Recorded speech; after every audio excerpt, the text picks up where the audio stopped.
they counting me out, I'm getting it in, yeah. No time for no loss, I'm paying the cost, I'm ready to win, yeah. Refuse, mine, it can't be diffused. If you ain't thinking the same, then we playing by different rules. You can't see the vision, we living at different views. Until we complete the mission, keep getting up, never snooze. I walked a mile in my shoes, had the mind of a fool, chasing diamonds and jewels. Trust me, I was confused. Started minding my business and used my mind as a tool.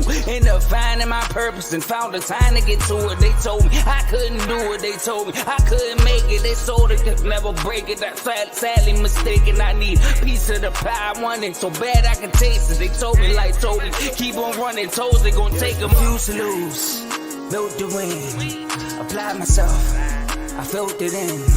No time for the doubt, they counting me out, I'm getting it in, yeah. No time for no loss, I pay for the cost, I'm winning to win, yeah. Refuse to lose, I'm built to win, applied myself, I felt Hey, it in. everybody, welcome back to another great episode of FCC. I am your host, Coach. Hey, we got a great episode today. We got some good topics to talk about. We got the recap of the first 120 players that we've already done. We have some update alerts of those rankings as well. Within that recap, I'm going to talk to you guys about some fantasy platforms, like FanDuel, DraftKings, stuff like that, Best Ball. Just some different caveats of fantasy football if you like to, throw a little money out there.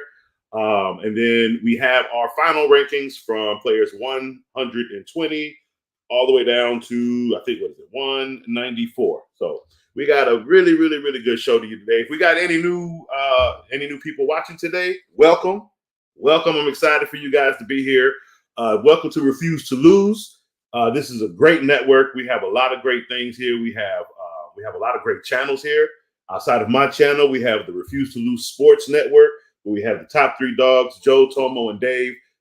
Great panel of guests that come on and talk about everything that happens in the sports world. We have BWT, that's baseball with Teddy. We also have CTC, Carl Talking College. And I mean, this guy is college guru. I mean, from college basketball, college football, anything that has college sports attached to its name, you guys need to tune into that to Carl's show. Also, one thing I didn't put out in the last few episodes, and I'm very sorry, guys. If you guys need some great advice, if you guys just want to talk to Coach, hey, hit up the chats. We have an NFL chat where I will give you whatever type of advice you guys need in football. That's what that NFL chat is for Coach to talk to you guys one-on-one. We also have an NBA chat for those basketball people. We have a boxing chat with a little bit of WWE in there. Even within our NBA chat, we also do WNBA as well. We do all sports, guys, all sports. We have a boxing chat. If anybody is into that boxing, get into that boxing chat in this Refuse to Lose network, guys. We will talk. We talk a lot of smack, but we like to talk our facts. We like to come out and spit our point. Hey, look, Coach might come off and say some wackiness that some others might think is wacky, but you know what? In those chat rooms, you can come at Coach, okay? You can come at Coach. You can say Coach is loafing. Coach never heard that word before till Coach got in these chats. Hey, Coach loafs sometimes. Sometimes I see something in the player. They may make me come out and say some crazy things, and they come out and do something else, and I'm looking stupid. You know what I mean? But it is what it is. But hey, we have a great those chat rooms, guys. Don't come out weak. You got to come out with when you come in those chat rooms. Know what you're talking about. Ask some good factual questions. We give you the best that we know. Okay. There are times I come out and say something, and somebody will come in that chat. Carl, he ready for something to come out of Coach's mouth so he can correct Coach. And there's nothing wrong with that. I watch a lot of football, guys. I watch all 32 teams, and sometimes those numbers will go crazy in Coach's head, and I will mix some of them things up. And sometimes Coach got to take a step back, listen to somebody else's facts, and go fact check himself. It happens all the time.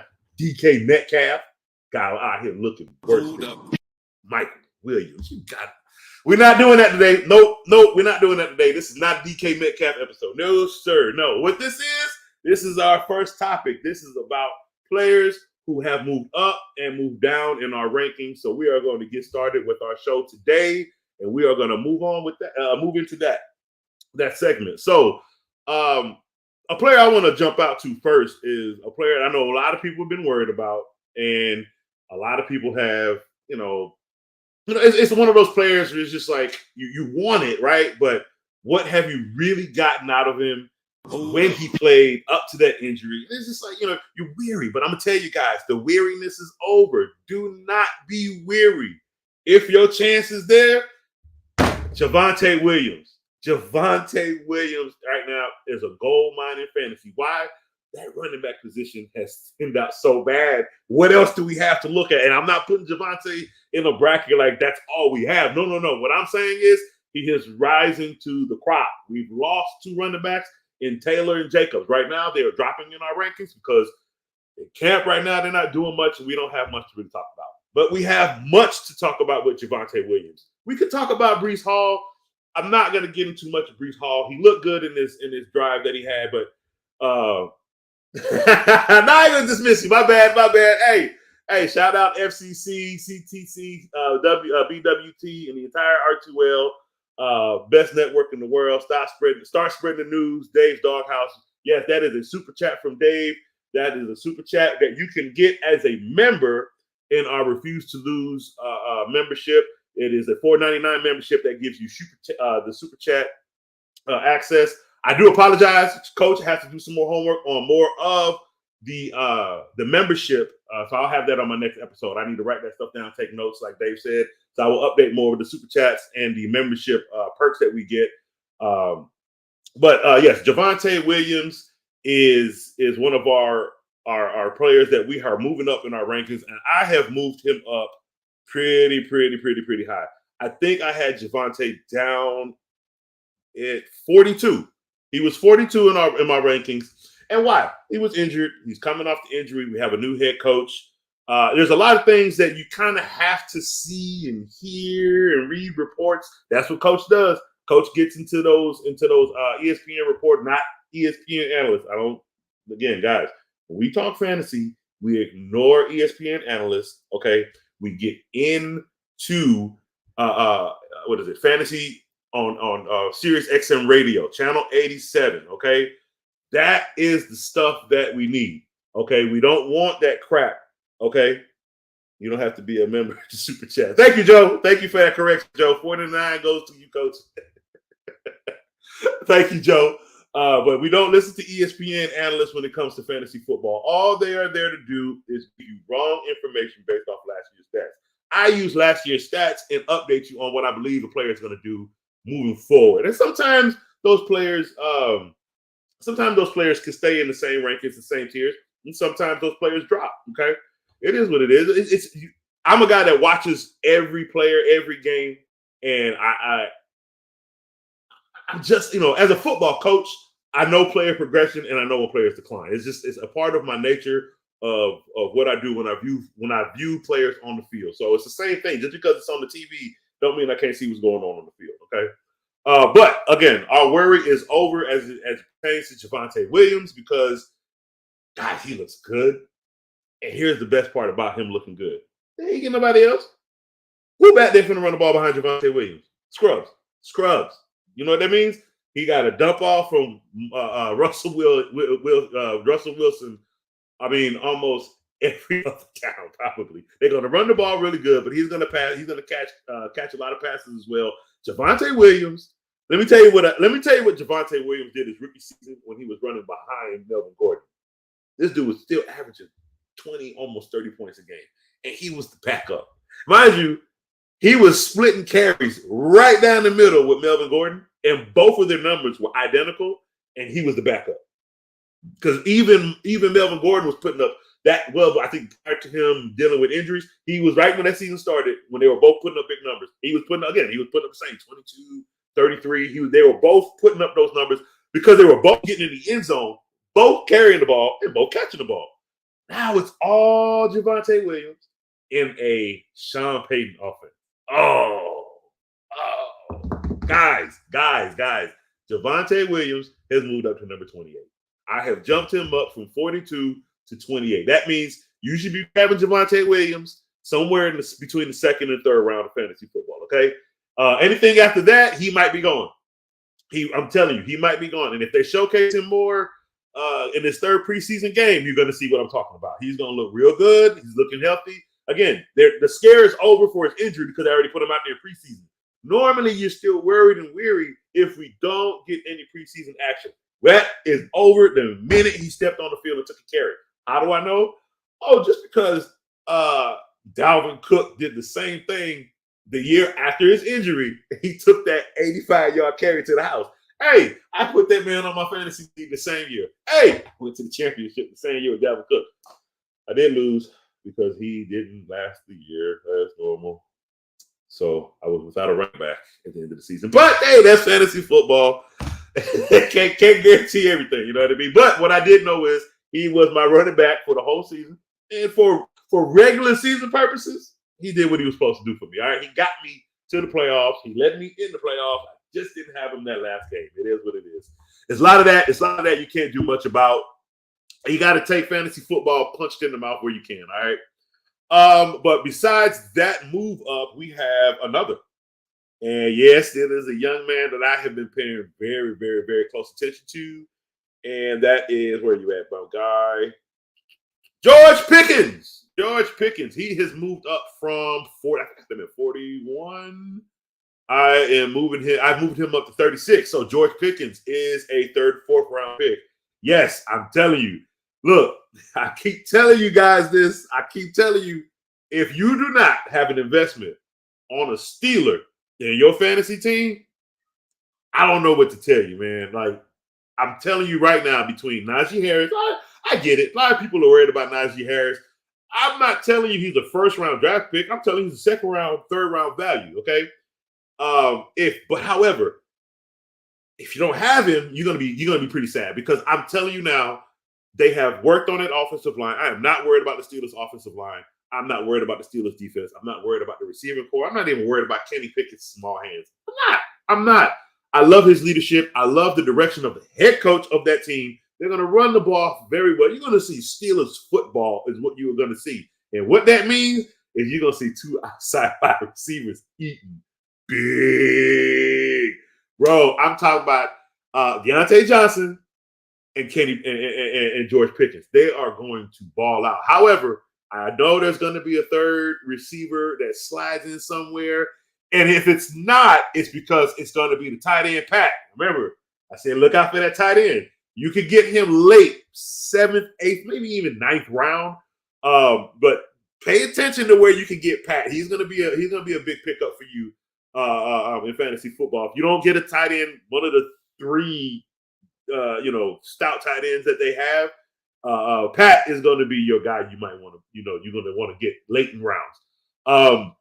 Now, I think I have one more update for move-ups. And that, yes, Calvin Ridley. Look, I like what I'm seeing over there in Jacksonville. Okay.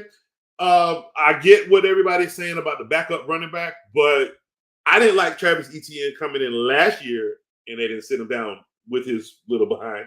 So they're going to use him. Are they going to use the backup? Yeah. What they did was they just gave Trevor Lawrence 2 backups. What I'm telling you is, do not touch. I didn't drop him.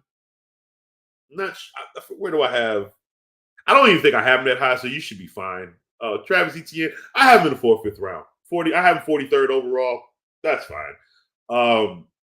And so, I mean, what I'm saying is, if you get him, he might fall to the 5th or 6th round. That's fine. I just know he might get some touchdown vultured if the backup running back is going to get any significant playing time. And that is to maintain running back health. Okay, it's not like Travis Etienne is going to be the lead back for this team. I don't think so. But I do like what they're going to do in the air with Trevor Lawrence and all of these receivers that they have given him.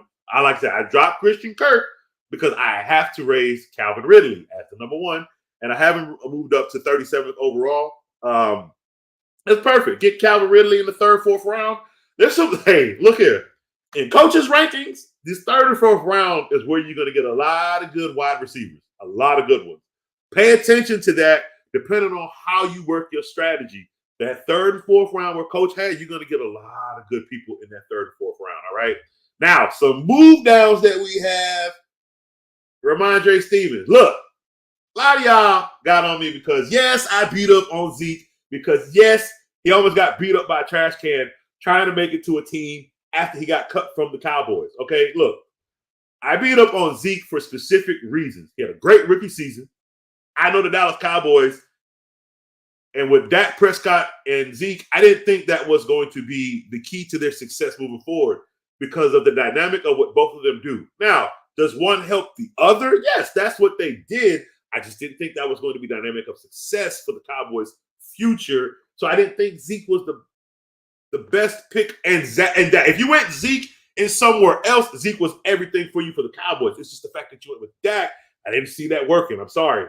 Especially with Dak being a mobile quarterback. It was good for Zeke on passing to dump off. That's where Zeke got a lot of his passing from. When that leg went out from Dak, that production for Zeke went down. You see what I'm saying? And then with Zeke holding the Cowboys hostage for that $90 million, and then you didn't do anything when you got paid that $90 million. Okay, you can't do that. Okay, but out of your six season career, you had 3 of those years above 1,300 rushing yards. That's beautiful. What that means to me is with a right team, right offense, if you can get back to fold, you'll be a decent running back. Okay. Good for 800, 900 yards, maybe even 1,000. Where can that work out for you? Well, shit. Sorry, Carl. New England. Come on, man. Like, look, y'all can like Ramondre Stevenson all you want. I was not high on that kid in the 2 years that he's been here. And he obviously didn't get that high. But look, if injured Damian Harris still got his starting job back every time he got back on the field. He only was going off when Harris got hurt, and then it's not like he took Harris's job. You see what I'm saying? And then they did not make him. Y'all can say he the lead back even with Zeke back there. Y'all can say that all you want, okay? Dave, I get he hasn't done much in the last 3 seasons, but again, in the last 3 seasons, where has Dak's leg been? That's what I'm saying. That production went down with Dak's leg. When Dak had to sit back there in that pocket, that didn't look good for Zeke. It looked good for who? Pollard. I don't know. Again, certain dynamics of how quarterbacks play can hinder a running back if something changes. It's an ugliness if you don't see what I'm trying to say. Like it's an ugliness in the game for certain players because I'll give you an example. I'll give you a prime example. Look at Alvin Kamara. I have to go back to this example. Look at Alvin Kamara with Drew Brees. Look at Alvin Kamara without Drew Brees. Yes, Dave, and that is very true. I wouldn't say this last year.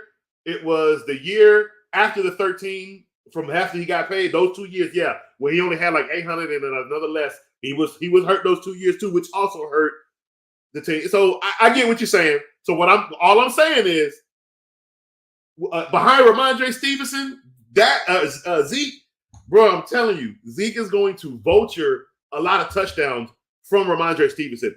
His value drops with Zeke there because here's the reason. Ramondre Stevenson can have 100 yards all day long. You know what that gets you in fantasy football if you don't catch a football? 10 points. 100 yards is nothing but 10 points, right? You didn't score a touchdown. Why? Because Zeke, behind your 100 yards, vultured 3 touchdowns on the goal line. Right, he's bigger, stronger, faster. Well, I wouldn't say faster. Again, he has lost a step, but in the goal line, Zeke is vicious, my guys. He is vicious, and I am telling you, this is why Belichick grabbed him. This is why he did it. For that simple fact, he is going to vulture those touchdowns on the goal line. And where Ramondre Stevenson one game can have 100 yards, he only got 10 points. Where you got Zeke with 50 yards, 3 catches. So there go that PPR, right? So now you got 5 points plus another 3, and you got 2 touchdowns because you vultured him on the goal line. He already smokes Ramondre Stevenson in fantasy. And here's the thing, Dave. If Zeke is at his 4, I'm not telling you he got to be 1,600 yards Zeke. Give me 1,000 yards from Zeke, and he is killing the value of Ramondre Stevenson. And because I believe that will happen, you don't sign Zeke if you don't You don't sign Zeke for the New England Patriots if you don't think he is bringing value to you guys getting in the end zone on a consistent basis. I'm sorry. And yeah, I didn't upload the video because I got it. Hey, and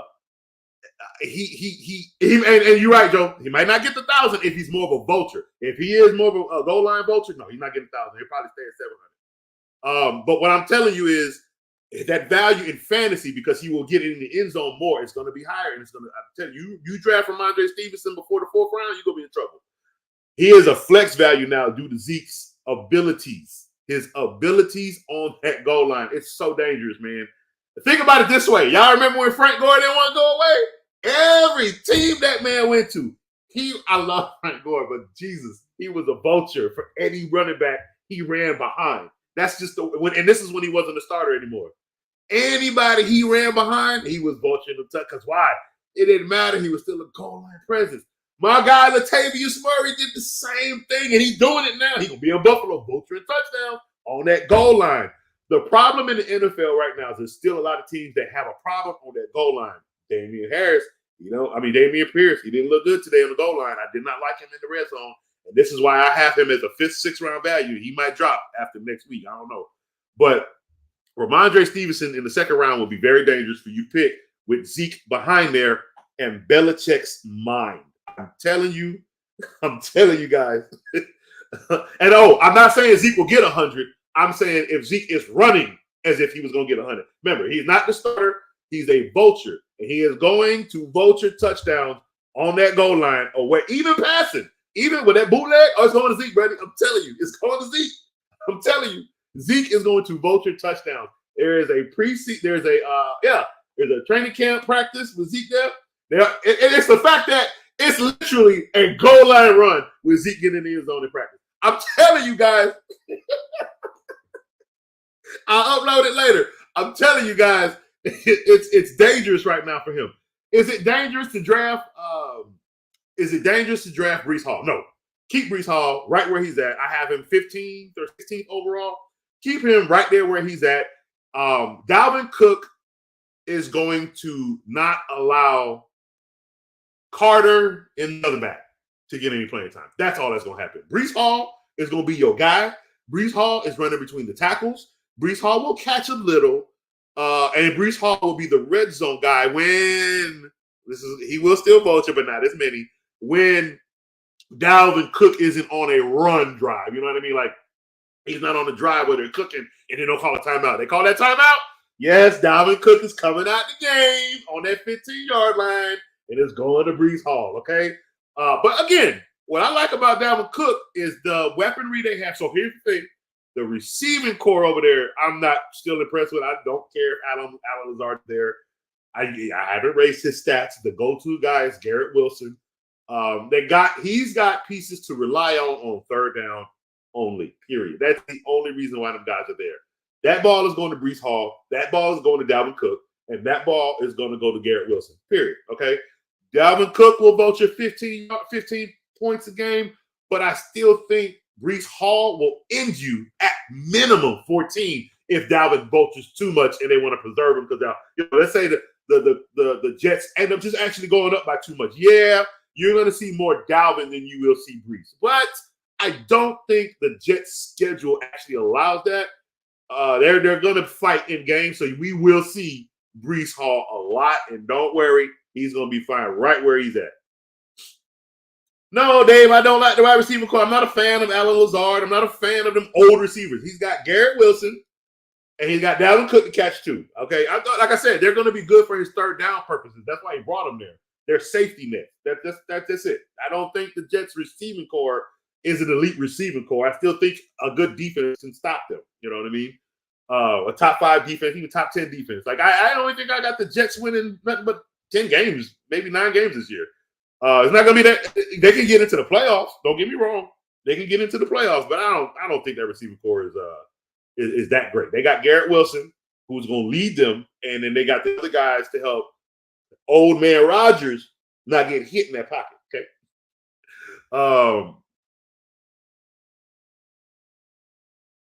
Alan Lazard might not be old. His body is. I don't know. He doesn't stay healthy enough for me. I can't count on him. Oh, who said Corey Davis? Let's move on. All right. Y'all in the chat tripping. Excuse me. So, yes, I have moved down Ramondre Stevenson. I have also moved down Tony Pollard. I moved him down because who that little boy is, Vaughn. I think he's gonna get action. Not enough to be a vulture to Tony Pollard, but it's one of those, like, I don't think Tony Pollard is just gonna be I don't know. I don't know what he is. I know he can run, but I don't know. I don't know what he is. Maybe that's my thing. I don't know what Tony Pollard is until I see him lead the backfield the right way. Maybe I'm still looking for more from him. So I did drop him down 42. Not by much. But I did drop him down to 42. So yeah, Tony Pollard in the 4th, 5th round, basically. And I did drop Isaiah Pacheco, because I like him and they're going to use him and he runs hard, he plays hard, and I think he's going to get hurt. And I think they're going to have to go back and rely on old boy until he come back, So I think he's going to miss some time in some games. So I don't want to – I'm going to tell you he has value, but I'm wary of him getting injured. I am. And that Kansas City schedule, it's brutal. It's winnable, and they're gonna get hit a lot. I tell you that they're gonna get hit a lot in this on this schedule. So yeah, I have dropped Isaiah Pacheco down to 51, not by much though. Any other drops? I think those were the only updates in fantasy we've had so far, and nobody else has dropped or risen. So let's go into our next segment, and that's to talk a little bit about rounds for your rosters, right? Like what's the best value? What rounds has the best value? Okay, so we all know between rounds 1 through 5, you're pretty much looking for your top-notch starters, right? Whether it's first 5 picks, you got a quarterback out of there with a couple of receivers and a running back, or you got a tight end or a quarterback, running back, receiver, three running backs and 2 receivers. I've done that many a times. Matter of fact, Josh Jacobs' rookie season, I had 3 running backs, and he was my 3rd, and I believe I got him in the 9th round. I want to say, I think I got him in the 9th round. He wasn't. Don't know why he wasn't highly looked at, but that's because a lot of rookies, depending on the team they go to, you gotta. There's a lot of things that people look at that will move you away, and coach will see it and say, "Oh no, I want that." Think about it. When he was a rookie, he was the only running back. Who was going to take anything from him? Like, the only team I think that messed up with a rookie running back were the Bears when Montgomery was a rookie. Like, he showed you he could be a 3-down back. He showed you he could be a pass catching back. And yet Matt Nagy and his crappy high school offense just didn't want to play the kid. It was weird. And then he came out the second year. Oh, come on, we got David Montgomery. And that offense just did not favor. It didn't favor him. However, the offense for the Detroit Lions, even though they have Jamar Gibbs, it favors Montgomery very well, especially on the goal line and in the red zone. So, though I like to draft rookie running backs, Jamar Gibbs might be a reach because of one of the passing offense that they have. I get he's a 3-down back, but I don't know. Sometimes those rookies, I don't know.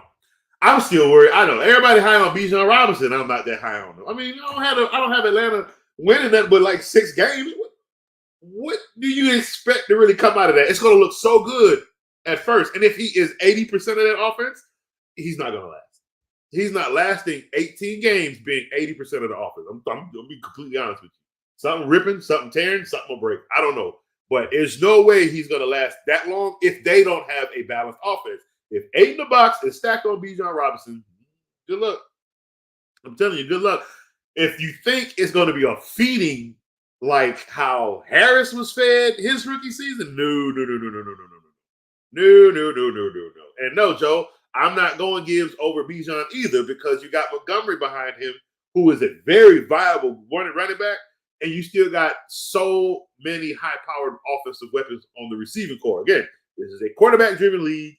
And unless you are the full 80% number one, you are getting things vultured from you if you're just the starting running back. It ain't the same NFL anymore, right? Everything it's a target NFL, really. How many targets are you gonna get? Because again, carries for running backs don't matter. I think they'll use him in the receiving game too, but so Montgomery can catch too. See, what's going to happen in Detroit, which scares me, is it's going to be whichever back is on the field. They're not going to call a timeout to switch out. No. Why? Because Montgomery is that good.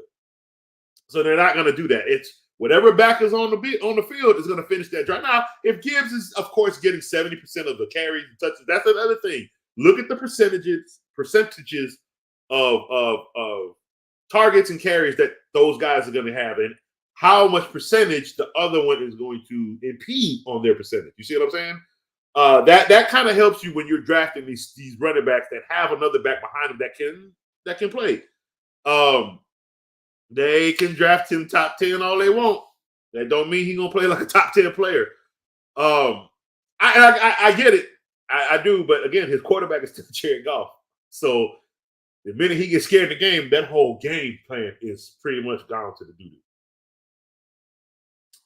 So, sorry. Now, for me personally, when I've played fantasy, I've gotten the best value out of rounds 8, 9, 10, and 11. Here's why I say that. In those 4 rounds, you're going to find, for instance, right? We all know, what is it? Jettas is the number 1 overall, right? He's number 1 overall. And if you don't have Jettas number 1 overall, stop playing fantasy football. Hey, if you don't have this dude number 1, unless you are playing in a super flex league where you do have to, draft the quarterback first, yeah, you're not gonna get Jettas number 1. But standard league PPR, Jettas should be number 1, right? So who should be your guy to get? That's when you go look for Kendrick Bourne. I hate that I had to say it now. I didn't go look for Kendrick Bourne earlier. But look, everybody think it's going to be that rookie. No. The only other person vulturing targets for Kendrick Bourne is going to be TJ Hockenson. That's it, okay? And it is because though Kendrick Bourne is the number 2 on the team, I believe Hockenson will be the number 2 targeted catcher on the team, okay? So that rookie is going to have to fight for a lot of targets. And one thing, guys, I love me some Kirky. You all know I love Kirky, but we all have to be honest about Kirky. He's very tunnel vision. Okay, he is tunnel vision, and if he only sees Jettas, bye everybody else. Okay, that's the only person getting the ball, because the only person that's going to squeeze in anything is T.J. Hockenson, maybe for 4 for 40 and a touchdown. He will get in the end zone. He will be found in the end zone. That is absolutely going to be not possible. So that's why T.J. Hockenson stays very high in fantasy. But it is going to be Kendrick Bourne, who should be a target between round 7 through 10, 11. Okay. Those are guys you target. Or again, if you can let Gibbs fall, he's not going to fall that far. But a guy like Gibbs could possibly fall. Or again, the guy I'm very upset with, but DK Metcalf, if you're able to let him fall to the 9th, 10th round, oh, that's gold. That's gold. Why? Because DK is easily a flex option or a bench sitter until you have to start somebody for your bye weeks. A couple good weeks out of the season, he's going to give you great stats. You're not worried about that in the 10th round. Okay, don't draft DK higher than that. You'll be very upset. Now, it'd be sad he come out this year and ball out and make you look stupid over, get 1,700 yards. I'm like, oh, really? The year I come out and let you and just go nut crazy on you because you played like a girl for 4 years. Now you want to do it? But, that's football for you. Okay, we like to get things thrown in our face at times. But for me, those are the rounds I find the best value. Why? Well, for one, if I don't draft a quarterback in rounds 4, 5, or 6, I'm not touching a quarterback until honestly probably my last pick. Yes, and that means I am drafting Raiders quarterback Jimmy Garoppolo, or I am drafting Brock Purdy, or I am drafting whoever the starter is going to be for Tampa Bay. You guys got to understand something. These guys might suck, all right? But at average, you just need to put up 250 yards and 2 touchdowns. And now you have 22 points in fantasy. So that crappy quarterback is going to give me 25 points, 4 weeks out of the year? He's not going to start for me every week. Now, that means is if I waited to my very last pick to draft a quarterback, that just means I'm going to be waiver wiring quarterbacks all year. That's all. You just have, and if you hit up, think about this, right? Is that a wrong thing? No, because if you end up hitting on a quarterback every week, let's say I got let's just say I picked up CJ Stroud off the waiver wire, and for 2 straight weeks because I didn't want to play. I almost lost playing Jimmy because he got me 5 points because he threw 3 picks. Right. All right. Now I drop you. That's where we know where your decline from here on out is going to be. So let's go say I picked up CJ Stroud. Look, he can get me 17 points. You know what? I'm okay with that. Why? Because the reason why I'm drafting my quarterback last, well, one, every pick prior to him is a top profile player. That means my first pick was one of my first picks was a top running back. My second pick was either another top running back or a top wide receiver. And I basically just went back and forth all the way down until it's time for me to get my last 3 picks, which is kicker, defense, and then, yes, quarterback. I don't have a problem drafting quarterback last. There's 32 quarterbacks in the NFL, period. There are 32 quarterbacks in the NFL. There are 32 teams. All that means is I have to be right about which one I hit being drafted that late. That's all that means, okay? Yeah, you can get Aaron Rodgers in the 11th. I don't think he's going to go that high. I think there's so many other quarterbacks that people will pick prior. Again, this is a 10-man team. If you're playing an 8-man team, don't be in this chat. Bye. Get off this channel. Don't watch this channel no more. We don't talk 8-man teams. We do not do that. It is 10 and up. Because pretty soon here, we might be getting rid of we got a super chat. Kenny Pickett will be a top 8 fantasy quarterback. Hashtag Steelers fan. Hashtag refuse to lose. Hashtag Vaughn coming for the 4th NFL crown. Hey, let me tell you something about that crown winner right there. My guy, Bottle Tops. He ain't lying. I'm telling you, this is a Steelers fan. He knows what he's seeing in that. He knows what he sees in the reports. He knows what he sees is going on in that locker room. He sees his leader and his quarterback. If my man Vaughn is 100% behind his quarterback, coach is behind Vaughn. And if coach is behind Vaughn, coach is telling you Kenny Pickett should be on your radar. And I'm telling you right now, he's going to be a steal in round 10. You get Kenny Pickett in the 10th round. Oh, wait. Hey, I'm telling you, Kenny Pickett is putting up 2 to 3 touchdowns a game. Sure I guarantee it. I am putting the coach's stamp on it here. Kenny Pickett will have 2 to 3 touchdowns a game, and he will average 235. Yeah, about 235, 245 a game in yardage. He'll have a few games over 300. It won't be crazy, and he'll have a couple above 4. But it won't be nothing too crazy, all right? But his average will average you. If you have Kenny Pickett in the 10th round, you have to be happy with that. If that is your starting quarterback, because he's averaging you 22 points a game and up. His ceiling is that high. I'm telling you guys, if there's no way with Deontay Johnson, Najee Harris, and Pat Fair. Pat, I'm so sorry I can't get your name right. My man Pat, okay, and George Pickens, dude, and I'm telling you, I don't see it yet. I don't know who he is yet, because I'm telling you, the Steelers find a guy every year. There's a third receiver in there lurking. The reason why I say he's lurking, don't touch him yet. Be ready to hit that button in the waiver wire and grab him, because I don't think it'll be week 1. I might be week 2 or 3, but whoever that third receiver, he gonna shine. He gonna shine and ball. Now, what I'm telling you, go get him and put him on your bench. Don't go nut crazy. It's still Pickett's team. Yes, it's still George Pickens' team. He is taking over for Deontay Johnson. Deontay Johnson is moving over to the fly guy. That's why you get Deontay Johnson in the 6th and 7th round. He is still going to be very viable, but Deontay Johnson right now, I think he's going to be good for 15 points a game. I think he'll get maybe 3 to 4 catches, and he might break one for you. I promise you that, because he's that fast. But a lot of him, he's going to have more laid out touchdowns. It'll be 1, and he might be walking off. Hold up. I don't know. I don't know. We will hope not. We will hope not. All right, we got a big shout out. We got a big one from Joe. Shout out to the best fantasy football show in the world, FFC taking over. Hashtag R2L, hashtag FFC, hashtag Coach Coombs at work. Yes, guys, I am here for you, and I'm here to only give you guys. So look, Kenny Pickett in the 10th round is what you guys want. I'm putting my stamp on it right here. I am vouching for Kenny Pickett, okay? When I vouch for a guy, I'm telling you guys, I'm not wrong. I'm just not. Okay, I'm sitting here telling you guys, you should pick between Jalen Hurts and Josh Allen. You can go either way, right? I'm literally telling you. So you would want to get one of them in the second round, like get them early. After that, it drops. It does drop to the 4th, 5th round where you go and get your Lamar Jackson, you get your Joe Burrow, you get your Justin Herbert. You got to get them guys within the 4th and 6th, the 4th and 5th round. Anything after that, you're not touching them because after that it drops. However, I did not move him up because I refused to move him up because I want him to be a steal. I do. Look, he dropped some weight. He had a bad season. I came at him for his bad season because I know what he is, and I'm not saying he was bad. I said he has great time. He has great games. He has great seasons. He's a Super Bowl champion. But he has a little in his game, and we all know Russell Wilson holds the ball too doggone long. Wilson is what he is.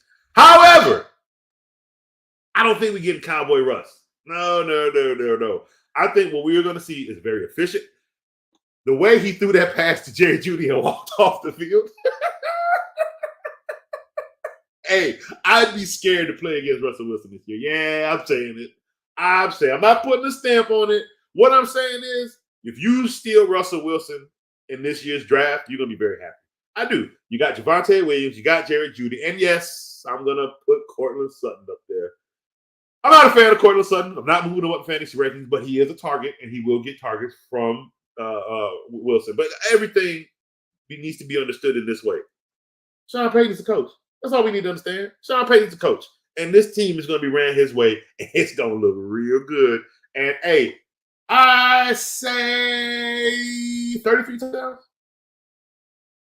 33 touchdowns, maybe 12 turnovers if he gets a little happy in a couple games, depending on the leash. I don't know what kind of leash he's going to have with Sean Payton.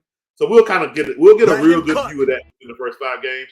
But Russell Wilson is a steal. I would say let him cook now. You can steal him around 9th round, 8th, 9th round steal. I think, yeah. It's a reach based off his production last year, but we won't get that from last year. Because let's remember, he still threw for over 3,000. He was still for over 33,000 yards. I think he almost had 4,000 yards. His touchdowns were down. He just couldn't get in the end zone. He had some low games where he only threw for 100. It was some ugly games. It was ugly. Walmart just did not do a good job putting this organization together when they bought it. They went high and they cashed out low. So now they're revamping everything with the coach, and from here we're going to move forward and we're going to get better production. That's all. We're going to get some really good production out of here. So yeah, he is going to be a good steal within those rounds. And honestly, if I don't get a quarterback last, yeah, if somebody reaches my eyes in the 10th round, 11th round, it's a quarterback that can do that. Kirk Cousins won. Even if I drafted one high, I still a Kirk Cousins in the 10th round, 10th, 11th round as my backup. I had fun playing Kirk Cousins last year. You see what his target was? Come on. You don't have what you want in those first 5 rounds. You got to get those names. I know people think that's a bit like cliche, maybe, but I mean, why do you think they're up there? It's what they do. That they're the guy. Them top 5. Like, I'm not moving Chubb from the top 5. As of right now, with Jonathan Taylor and Josh Jacobs out, he's like right now the number 1 running back. Why? He's younger and healthier than Derrick Henry and Saquon Barkley. Because I don't think Nick Chubb has dealt with a season, I don't think he's dealt with a season-ending injury yet. So I have him higher in that aspect. Will his production be lower? It kind of just depends on what he does and what Saquon and Henry do. But I don't have them behind each other. They're 5, 6, and 7. So within that first round, those 3 running backs will be gone, okay? When should you get a running back? If they're gone, you better get one. So if you don't get any one of those 3 in the first round, get your wide receiver or get Patrick Mahomes. Get your wide receiver or even Travis Kelce. Don't grab a running back in the second round in the first round. That's not good because what you think that receiver that's going to be there in that second round, buddy, no, you should have took him because now he's gone. Like if you had the ability to take Garrett Wilson in the first round and you skipped it for Najee Harris in the second round and moved him up to the first round, you will not get Garrett Wilson, and you will not get Devontae Adams. And the only thing you will be able to settle for if you go another wide receiver is Stephon Diggs. I'm not big on that. I'm not, right? Because you should have stole A.J. Brown in the first round and then came back and got you a running back in the second round. Or went wide receiver, and then waited for a running back. Look at it. You have to this era of football right now. It's really bending its back over for these wide receivers. That's where you got to go. If you cannot get a back that you know is the carrier, okay, the carrier, you got to go for a wide receiver, and then you have to worry about running back later, because at least your value for those running backs later in the third and fourth round, with the points you expect them to get, will help you because your receivers will reach that high.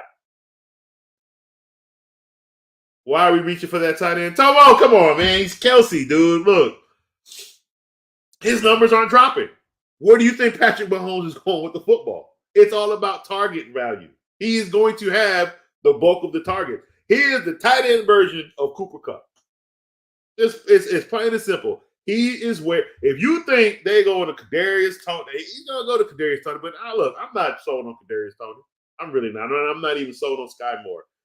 And maybe they will both show me up this year because it'll work. But I don't know. I don't know. We'll have to remember, this is Matt Nagy now who moved into the offensive coordinator job. You all know how I feel about Matt Nagy. I don't know.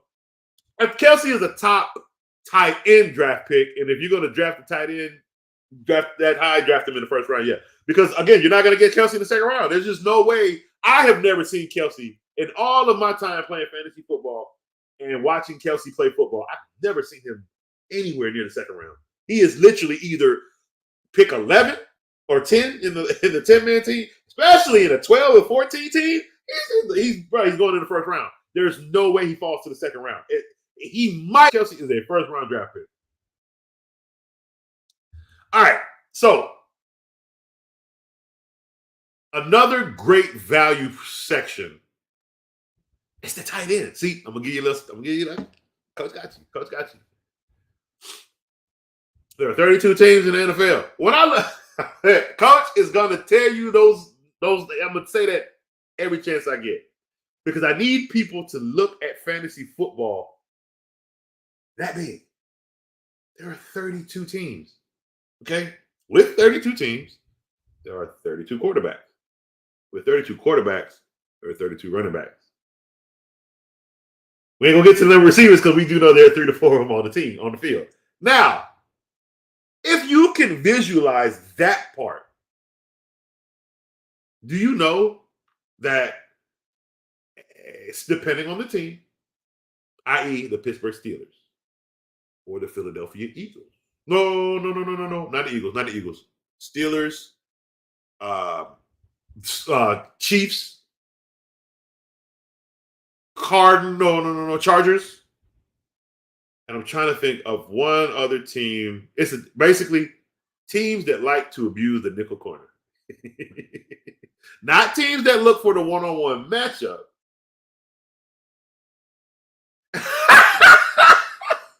Tomo. See, and then this is where Tomo come in, and then he make me break character because, yes, I get to say it live on Coach's show. AJ, you're going to be mad at me. I don't care. Hey, look, AJ Brown is the best wide receiver tight end that's ever touched the football field.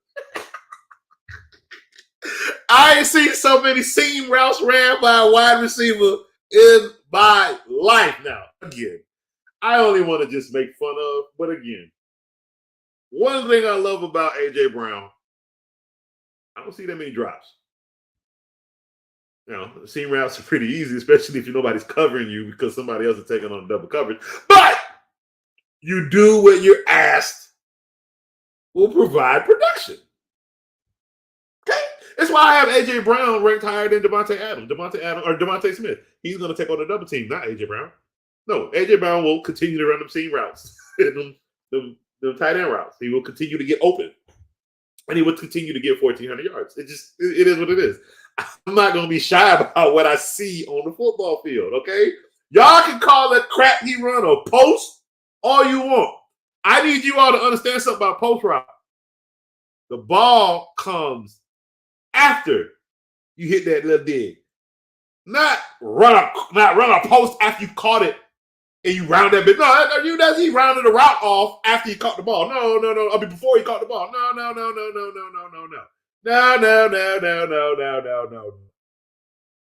Yeah, Smith. Sorry about that.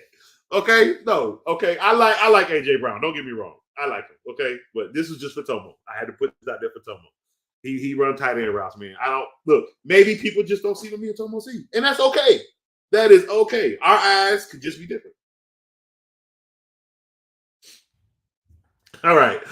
So, let's see. Now, if you are looking for another tight end, here's what I'm gonna tell you, and this is a great value. And I'm gonna tell you, if you don't have the roster spot, we got another shout out. Hashtag R2L, Best Sports Network on YouTube. A show of the people for the people. Now, what tight end should I be looking to steal later in the draft? All right. And hey, we about to work right into that right now. See, I was just about to get in. So like I said, when coach is looking for a tight end, this is what I like to do. One thing I do before the draft starts is I look at all reports on tight ends, and there are certain things I'm looking for. Because you're not going to see it in training camp. You want the reports of what comes out in training camp, all right? And when you're looking for a tight end, if you're trying to find that sticky guy, right, go look for the guy that is spoken about his natural ability. Meaning his route running. They're going to talk about his blocking, but they're really going to focus on the fact that he can run routes, okay? A perfect example, though he just got hurt a lot, was a tight end back with the Bengals when Red Rocket was throwing the ball. Yo, with the reports, every report I saw on this kid was he's a catching tight end. So why would I not go look for that and draft him? Nobody else was going to do it. Why? He wasn't a tight end that had already showcased himself. If you sit here and wait for that, buddy, y'all in trouble. Yes, I am telling you, because I did it with TJ Hockenson as well. I did it. Go look for a rookie tight end. They drafted him for a reason. I think there's a few that don't turn out, like Noah Fant. You know what I mean? And I don't think Noah Fant was the issue. I don't think he was a catching tight end, to be honest with you. I think he was a blocker. I don't know who boasted that, but I just never thought he was a blocking tight end. You know what I mean? But that 7th and 8th round is where I look for a tight end. From the reports that I read through training camp and what's been going on with that guy, the rookie, or even a second year who was a rookie before, and they say he's coming to the team to take, he's going to take on a certain role. Like they're talking about him in a way where you should expect valuable passing production from that tight end. That's the guy you want to go look for. But this is why don't go look for him in the 1st, 2nd, 3rd. No, look for him towards the 7th, 8th round, where people are looking at you like, who is that? Yep. Don't worry about it. Don't worry about who it is. You weren't looking at him. I was. See what I'm saying? Now, there is a player I'm telling people they want to pay attention to. Can you put him on your roster? If you have the roster spot for your very last draft pick, yeah, do it. Just to keep him there. If not, just play very close to the waiver. Isaiah Likely. Guys, and this is if the Ravens don't find a way to do a double tight end set, okay? But Isaiah Likely, I am very big on, only because I don't like, and here's what I mean by I'm big on. That's why I say don't get him till late. Andrews is not going to last all season. He never does. I think there might have been one season he played all season. Let me correct myself. There might have been one. Carl, find out for me and let me know where I'm at with that. But from what I've seen, a lot of seasons, and that's like he's hurt all year. There are going to be some games he's going to miss. Now, that is because of the viable production he was getting. And if that declines due to the amount of new weapons that they have, then his health situation actually may not be a hindrance. But just in case it still is, Isaiah Likely. Isaiah Likely is a bench type of tight end that you will be able to slip in case of Mark Andrews out. I'm telling you, because his production level is very, very high. He is going to get the ball from his quarterbacks because he can catch, he can run routes. He is a very good backup tight end. And again, Andrews is going to be the guy until he gets hurt, and that's where you can pick up an Isaiah Likely. All right. Other than that, I would say, if you're looking at Michael Pittman for a wide receiver, hey, if you can let him fall, let him fall. I don't like the direction of the Indianapolis Colts, and I think he's a top receiver, and I just don't think he's going to have those productions due to the state of the Indianapolis Colts. Again, they're prioritizing a whale in Miami rather than their running back. So what does that tell you about their number one wide receiver? Okay. Do me a favor, please. Get out of here. Get out of here. All right. Okay. Now, Washington, I would value all of their players in middle rounds, but make sure you get one. Not Sam Howell, only because I'm not sure he's putting up 250 in yardage yet. I think they're going to run the ball very well with two great running backs. He'll have a lot of dump-off passes that could turn into touchdowns. Sam Howell won't unleash that arm probably until weeks, 7, 8, as the season progresses. He played 2, technically 3 because of 19. He missed a game because he was benched. Him against the Steelers. We benched our. Oh, that's right. Okay. So as long as Andrews, as long as the injury bug doesn't attack him. I remember there was one year I had him in fantasy, and I liked him, but I had to keep putting him out because he was questionable every other week, and there was games he couldn't play, or he left the game because he played and then he got hurt. But as long as his health kind of stays, he should be fine. Sam Howell is a run threat. Now, with that being said, he is a run threat, but I don't think it'll be enough right now. That's what I'm saying. I wouldn't target Sam Howell in the draft. I would target Sam Howell via waiver. Okay, I think he's going to be viable, very middle towards the late end of the season. He's going to be what they need to be a manager right now, and that defense is going to be the thing that really fortifies what they want to do, and they're going to run the football. They have 2 great running backs. Okay, that's why I can't put either one of them high because of what they both do, and they're going to be both heavily used. So again, have them both, but don't draft them anywhere before the 5th round. Don't draft Bijan Robinson. Don't draft Brian Robinson or Gibson before the 5th or 6th round. Don't do that. Do not do that to yourselves. All right. Now that we've moved on from that segment, we're going to move on to fantasy platforms. This is going to be a small segment. I just want to talk to those that like to bet with money. If you play FanDuel, get out of here. I don't do FanDuel. Get that crap out of here. Sorry. I don't do FanDuel. I won't tell you nothing about FanDuel. If you come to me about FanDuel, I'll probably go get that question ignored. I don't do FanDuel. Do me a favor, please. Get out of here. Get I like out of here. DraftKings. Now, this is what I want to tell you about DraftKings, though. Look, I know they make it very, very pretty when the season starts and you can win $1 million if $20 during that. Let me tell you something. You're wasting $20 during that. Don't do that to yourself, people. There are millions of people playing in that league. Why would you do that? You just lost $20. You're not winning, bruh. I don't care what lineup you set.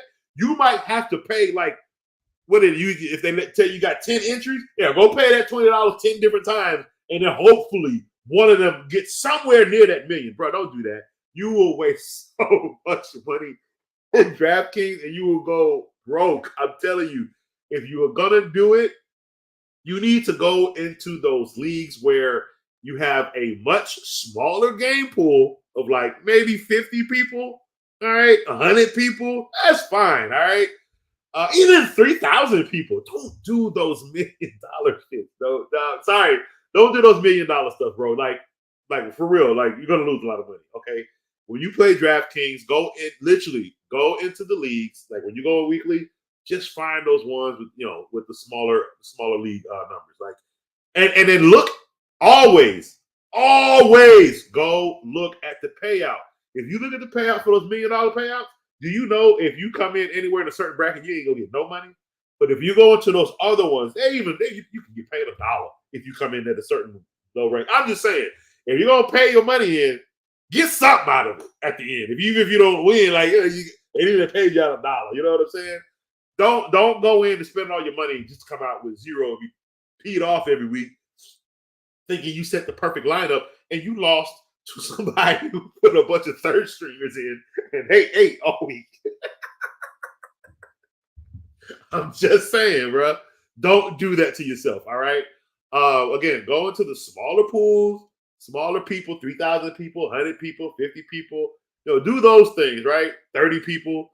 I promise you your payouts will be so much more. And then when you do those, do like the $5 buy-ins. You know what I mean? Do a $10 buy-in. That way you can at least do a couple more lineups to help you win, right? But don't try to do 10 lineups in that $1 million thing, bro. You're not winning any one of them.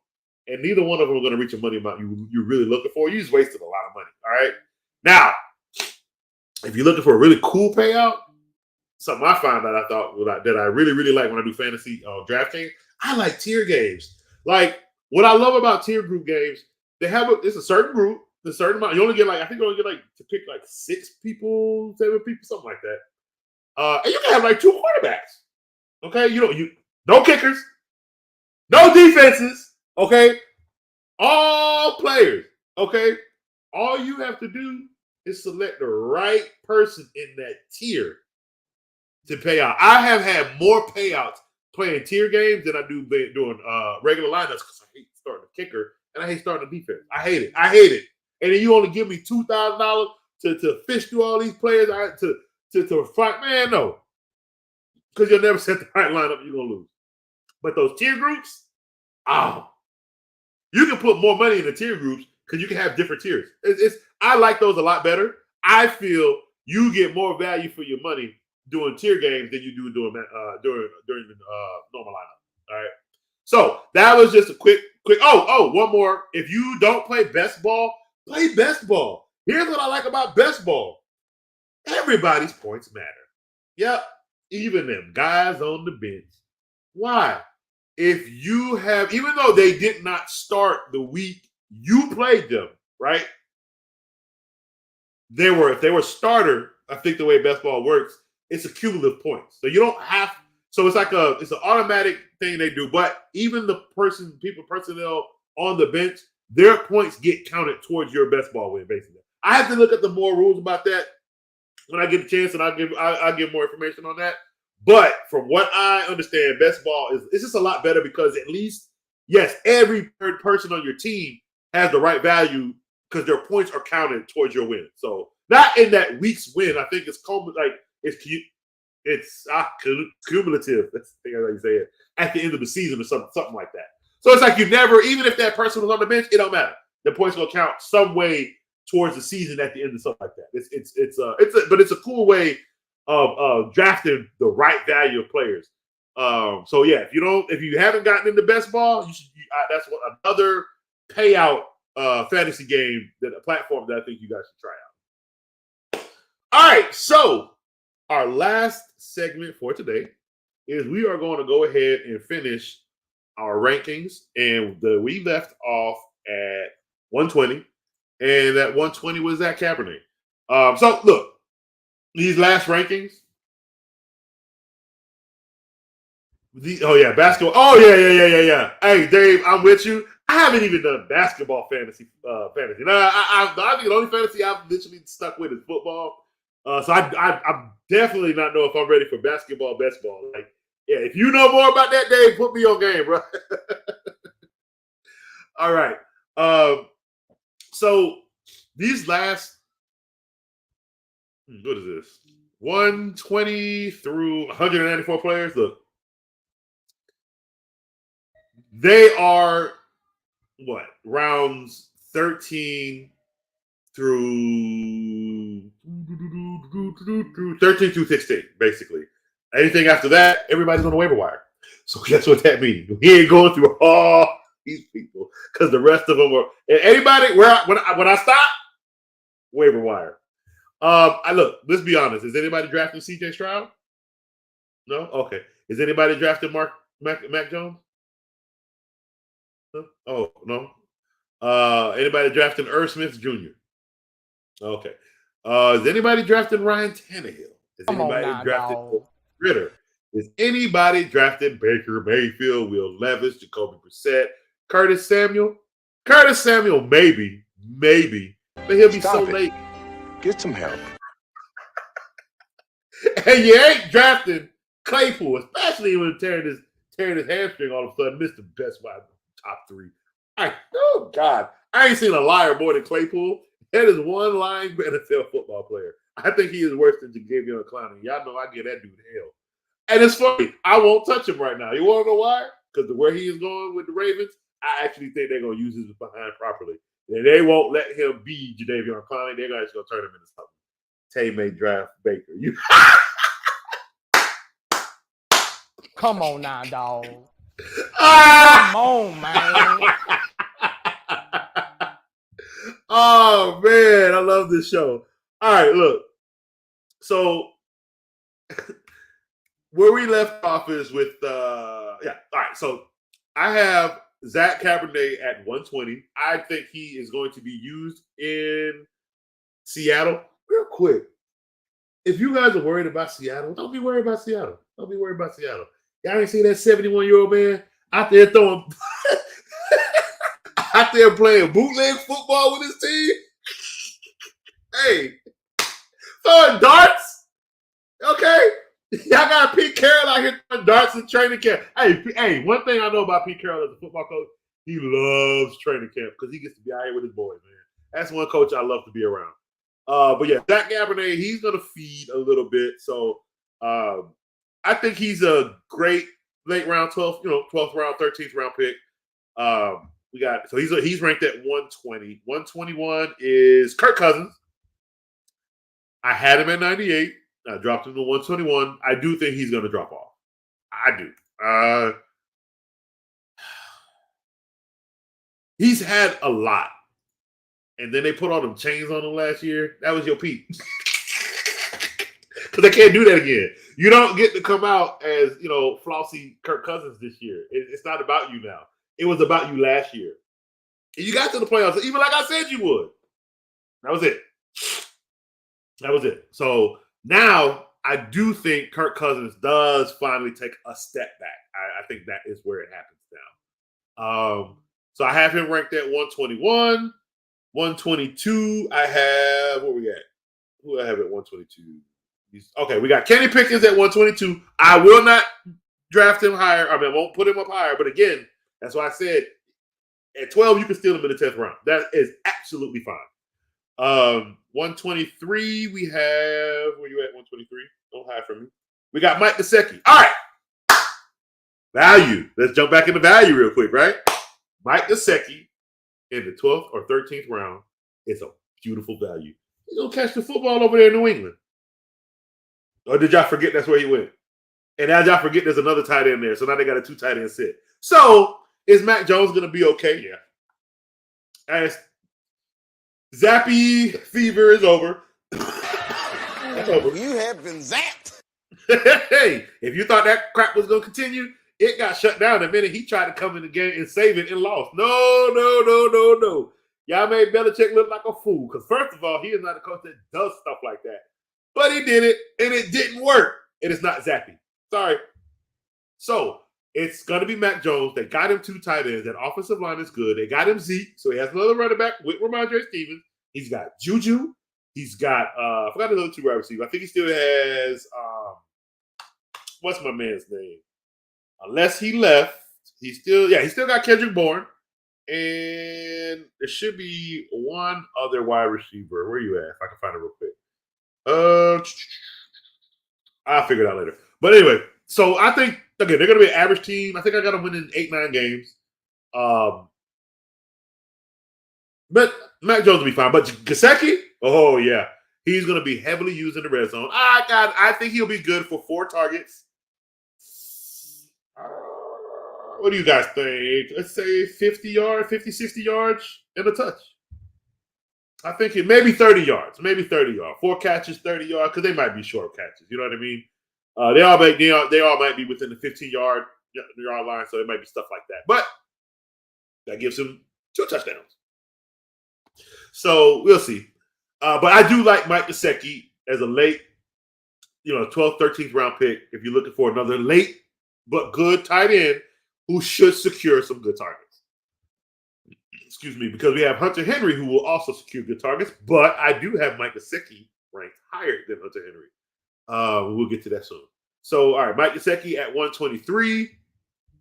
124, Nico Collins. I got him ranked at 124. I'm not ranking him higher. I like him. I'm not ranking him higher because I don't like that offense. I get with this. Again, this preseason. Don't look at what you saw in preseason and think anything like that is going to happen. Look at what I saw in preseason. I saw that that Nico Collins, CJ Stroud has a big arm and he can move the ball around the field. I saw that big arm come into problems when they get within the red zone. That's a problem for me at a quarterback. You can't score in the red zone. You're always settling for field goals. That's a lot of lost games if they don't get that issue fixed, okay? And if they can't get that issue fixed, how is Nico Collins getting any red zone targets? That means all his touchdowns got to come from the open field. I can't value you high like that. Sorry. So 124. DJ Chark is 125. I have DJ Chark ranked very low because, look, buddy, I had you high when you came in the league. You have shown me nothing remotely close to moving you up or why I should move you up. Okay? So we're going to keep you right where you are. 125. Let's see. 126. We have Michael Gallup. Michael Gallup, you are ranked at 126 because I liked you. And I thought you can catch. If anybody has ever said anything distinctly different about that, I will be on this show to tell them they are fools and they don't know what they're talking about with football. You have wonderful hands. You got a horrible grind. You can't stay healthy. You run good and then you can't stay healthy. And Cowboys are moving on without you. You're going to be there. You're going to be the third, fourth option. You're going to be a guy that rotates in. And because you rotate in, 126 is high as it is. But you could be viable in a few games. So that I'm having you ranked at 126 because I'm telling people that you are somebody who could be a good waiver wire scoop up in case somebody does go down. Okay? But dude, you got to stay healthy. 127, we have Gerald Everett. He's catching balls from Herbert. So, I'm not going to drop him too bad, but I did not like what he did last year. He's a guy who I thought would have been an amazing value in fantasy, and he showed nowhere near that. So hopefully that gets fixed a little bit. 128, Juwan Johnson from New Orleans. 129, we have Tyler Higbee. And 130, we have Darrell Mooney. All right. So Darrell Mooney, I have ranked at 130. I could rank you higher. I don't want to rank you higher. I don't think the Bears. I think he's going to be a heavily used target. But I don't think the numbers are going to be there, if that makes sense. Because I don't see the touchdowns they say. You can throw 4,000 yards all you want. Russell Wilson threw for 30. He threw a high 30-something amount, and he had crappy touchdowns. Okay, the Bears have had an issue of getting in the end zone. Let's talk a little history. You tell me outside of a few games that the Bears put up 30 points. You tell me when the last time you saw the Chicago Bears be anywhere more than a 19-point team. That's not their identity to put up them kind of points. That's why it always looks awkward. What they have always been is a smash mouth defense and run the ball on offense, okay? And they've had good special teams, all right? That's always been their identity. And anytime they move away from that identity, it looks ugly, and then they got to start over and refine that identity again. Look, every time the Chicago Bears try to come out and become a passing offense, it fails. It fails. You want to know how I know? Because they gave that job to Jay Cutler for 14 years. Please tell me how that went. Y'all paid that man for 7 years. And then you gave him a contract for another 7. Then he ain't finished. And you thought bringing Brandon Marshall over was supposed to be some big. Ooh. So, look, I'm excited for the Bears. I hope they're better than what they've been left with. I hope they. I don't know. I just hope they look good, I guess. I don't know. I don't look, he's not throwing for 4,000 yards. I looked at their schedule. There's no way the Chicago Bears are putting up 4,000 yards on the defense that they have to play against for the 18-week stretch. It's just not going to happen. So because of that, I do think the numbers are still going to be as low as they always have been, especially if he's running anywhere near 1,000, 800, 700 yards. Dude, the great Lamar Jackson can't even put up over 3,000 yards when he rushes for 700. It can't happen. Why? Because you put the rest of the yards on the ground. You're a running quarterback, boy. You ain't going to do nothing but run that ball, especially when the defense is getting your face to scare you. You're going to take off. I have yet to see this kid sit in a pocket for 4 quarters. Until I see that happening, he ain't putting up 4,000 yards. Until I see that happening, I'm not moving Darren Mooney up. Sorry. All right, ranked 131 is Sky Moore. I'm not sold on Sky Moore. That's why I have it ranked low. And we're going to move on from that. 132, we have Elijah Moore. All right, so I have gotten questions about Elijah Moore, and I have kept quiet up because I wanted to answer that here for everybody on this show. I don't know. Yes, Joe, you are absolutely right. Justin Fields will get fantasy stats, but them passing stats, I don't see that happening. Probably. I'm sorry.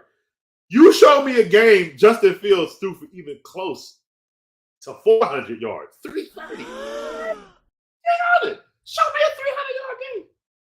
You show me a 300-yard game and a receiver with 115 yards reception off of a 300-yard passing game and 3 touchdowns in the air. Show me that game. Until you show me that game, it ain't happening. Okay? It ain't going to happen. So he's going to run, and that's the way he is. Those things don't change people. They don't. All right. Elijah Moore. I don't know what happened in New York. I don't know. There wasn't any reports about his attitude outside of him and Zach Wilson, because my boy broke back Flacco. I hate the disrespect. I do it because I like to do it. Okay, but trust me, I love Flacco. But my man broke back Flacco found Elijah Moore fairly easy. And when I mean fairly easy, I mean I had that boy at my flex. He killed it. 21 points, 17 points. I don't know why Zach Wilson has an issue with Elijah Moore. But what I hope is that issue isn't going to happen in Cleveland. If it doesn't happen in Cleveland, he's going to be a great steal. I can't move him up because outside of his rookie year, we really haven't seen much of Elijah Moore. Like, really haven't, okay? And I don't know what the identity with him and Watson is going to be, because one thing I know about Watson, David Njoku's numbers should actually climb because Watson likes tight ends, especially in the red zone. He likes big targets. Elijah Moore is a smaller target. He's going to want to use Elijah Moore the same way he was using I can't remember that kid's name. The dude in Houston, the light-skinned cat that always tore his groin because he was running so fast. And the one year he was healthy is because he was on PEDs. But he's gonna use him like that, I think. So I don't know. I don't know what I'm gonna get out of Elijah Moore. But I think you should draft him. I just don't think you should look for him too high. If you get him late in rounds, you're gonna be happy with the production he gives you. And then if he doesn't provide the production, he's gonna be such an easy waiver wire drop. Like you just drop him, go grab somebody else off the wire. Like that's kind of where I have him. It's one of those if you got him and he does it, like boy, y'all might get launched to the playoffs. And if he doesn't, okay, it's not a waste. Like, oh, okay, it didn't work. I can because he's not impeding on the success of your season or your roster. You see what I'm saying? So that's kind of why I have him ranked at 132. 133 is Devin Singletary. I have him ranked at 133, and I have him ranked there where I think I don't like what I'm seeing in Damian Harris or Damian Pierce. I don't, especially in the preseason game today. Like they gave you the ball 3 times on the goal line, you didn't do nothing in preseason. I don't like that. I really don't. Look, if you are a running back and you are within 10 yards of the goal line, buddy, it shouldn't be that hard. Okay, and I'm sorry. And it's not like the Giants were playing great defense either. I mean, the Dolphins were playing great defense. They really weren't. So I don't know why you couldn't get in the end zone on that drive. I blame your offensive line, but Damian Harris still don't look good to me. The offensive line, they seemed to have a problem when he was moving. CJ started moving the ball. But when they ran the ball, it didn't look good. Now, it could be a running game. It could be an offensive line running issue. I get that, but I don't have it. I don't have high hopes for Damian Pierce. And I think David Singletary could be an easy vulture because he can do it all too. He can catch out the backfield and he can run too. So I think he will have some effect on Damian Pierce's production. 134 is Cordell Patterson. Why? He's still in Atlanta. And I get that he's behind Bijan Robinson. He's still a vulture. He still can run good. He's still going to get his touches. So not as many. I think his touches are going to decline. But if he gets in the end zone, that's a score taken away from Bijan Robinson. So, all right. 135 is Greg Dulcich from Denver. 136 is Dawson Knox from Buffalo. I don't have big numbers coming out of Dawson Knox. If you draft Dawson Knox, it's literally because you're looking for like 8 to 10 points a game out of him, and your roster can handle that. Let's see. 137 is Taysom Hill. All right, so son of a gun. Jimmy Graham caught a touchdown. Yeah, we're going there. His pump behind shouldn't have been in the news. Jimmy Graham goes back home to New Orleans, happy to be in New Orleans, catches a touchdown in New Orleans. Now you're arrested because you wander in the streets. I hope I didn't see he was naked or in his underwear. I hope I didn't see that. I don't want to make it up. I do know I just saw that he was arrested for doing something and wandering the streets. So guess what? I don't know what's happening with your boy, but it looked like Taysom Hill's stats might be going back up. That means if he's on your roster, he's going to piss somebody off who has to play against him. Yep, Taysom Hill's right back up there again. I don't know what's going on with old boy, but yeah, we're going to put Taysom Hill. We're not moving him back. At 137, that means you can draft him in the 14th round, something like that. Yeah. Jimmy Graham, bro. I don't know what's going on. But yeah, I don't trust him. I don't trust him. I already don't trust Dennis Allen. I do like the Saints this year because their schedule really helps them out. And I like Carr. I've always liked Carr. He's a great leader. Hell, they're going to win their division. They're going to get in the playoffs. I think the Saints will be. I don't think they're going to win out in the playoffs. But I have them winning maybe 11 games out of their schedule. They're going to be fine. And I had Jimmy Graham having a big effect in fantasy until I saw this news report. Woo! So, yeah, Taysom Hill finds himself right back in people's teams soon. So, again, he might not get drafted, but, yeah, Taysom Hill might be a look at for waiver wire. All right. I can't believe that. Bruh. All right, 138, we have Zach Ertz. And okay, 139 is Kyler Murray. Look.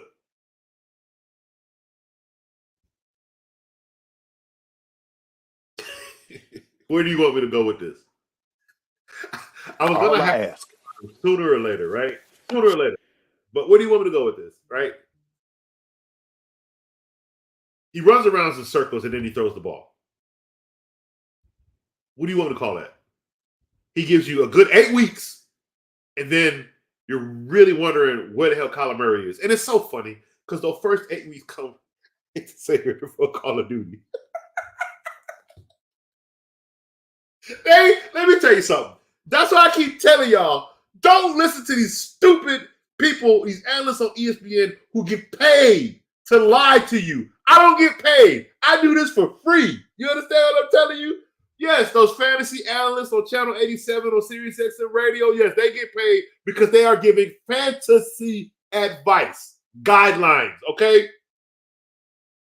But they also tell the truth because there's certain things that they see, I see, okay? That little boy, they have numbers on Kyler Murray that show his numbers drop when Call of Duty come out. Like, I don't know what else to tell y'all. Okay, I mean, look, there's nothing wrong with being a gamer. I'm not saying that. And this new way of the NFL, these younger guys, that's what they do. They love the game.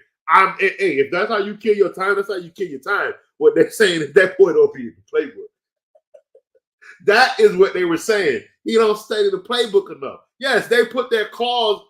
Y'all paid a man who runs around like a carousel before he throws the ball. Y'all paid him $260 million. Why? Why? Is when you lay your head on that pill at night. Please tell me. You know what? This is for the Arizona Cardinals. What in God's magical powers did you see in Kyler Murray that told you he was worth $260 million? What told you that? He tore right after you paid him. He got hurt. Right after. Why? Because he runs around in a circle like a carousel before he throws the football. He's not a quarterback. Okay, he can throw a ball. He's not a quarterback. I don't care what you.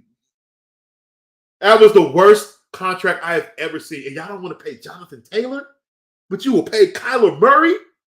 Okay, so you pay him $260 million. All right, that's fine, right? And then he come out after getting hurt with a bra. He's wearing a whole bra in training camp. Where do you people want me to go with that? When I have to call Kyler Murray's number at rank 139. Mind you, he was ranked 137. So he dropped 2 rankings. And I didn't even have him at 137. That was ESPN's ranking. I just kept him there because I disagreed for once.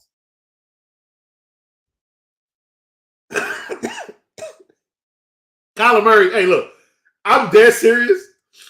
If they win a game, it'll be 2. And it might be 2 out of their division. But if you look at that Cardinals roster, they're not winning the game. I 0-17. Oh, and this is what you paid.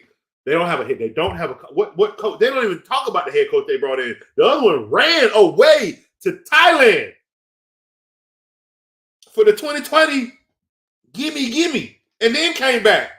He left that team by themselves. He just said, "Oh well, bye." And he was the feeder of paying Colin. Like, oh man, look, hey, this Cardinals organization, y'all went and got a man who can't get. Look, this Cardinals organization is in shambles, and Kyler Murray should be ranked lower. I just don't see a point because some fool is going to draft him. I'm going to tell you don't touch Kyler Murray. I'm going to tell you to leave Kyler Murray out there on the waiver wire like who's a waiver wire quarterback? Jimmy Garoppolo. Like, leave him there. Don't draft Kyler Murray. Please don't do that to yourself. I'm praying you people listen to me. I don't care if you see 33 points. And you say, damn, coach, he just put up 4 touchdowns. How long do you think and know it's going to last? It's always like that in game 1. I lost last year, game 1 to Kyler Murray, 4 touchdowns. But did you know out of those 4 touchdowns, he only had like 200 something? He had 4 touchdowns, and I think he ran 1. So he had a total of 5. That's how, yeah, I get that. But how long does that last with Kyler Murray? For like 6 games. And then he get hurt. And then the rest of the season, he plays like ass. ASS. Sure about that? Yeah, I'm sure. You go. You where? What playoffs the Cardinals been in? Okay, with Kyler Murray. Okay, now that's enough of him. Jordan Love is 140. I don't know what you're gonna get out of Green Bay. I think Romeo Dobbs might be a solid pickup late in the drafts. I think he's just gonna be the guy that Jordan Love goes to. I think Christian Watson is gonna be your field stretcher. So I think the ball target wise will mostly go to Romeo Dobbs, but Romeo Dobbs for me is an injury issue. And it was his rookie year, so hopefully it's not too bad of an issue. And it depends on how they use him. So we'll see. But I do think he is going to be more of the target for Jordan Love. It's not like I see though that the I don't see Green Bay putting up like 30 points with Jordan Love. See what I'm saying? So I would be weary of. I'm not picking up. Jordan Love is a waiver wire, and I would be weary of Romeo Dobbs or anybody else not named Aaron Jones. Aaron Jones will get his. He's a starting lead back, so he'll be fine on a losing team. Let's see. 141 is Bryce Young in Carolina. He's a rookie on a beat up team, on a bad team, and I don't really see much coming out of that. You can draft him if you want to.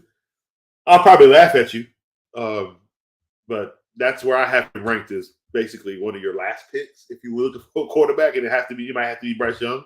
I mean, I don't know if he's going to put up big numbers. He's small, guys. Like, God, he's so small.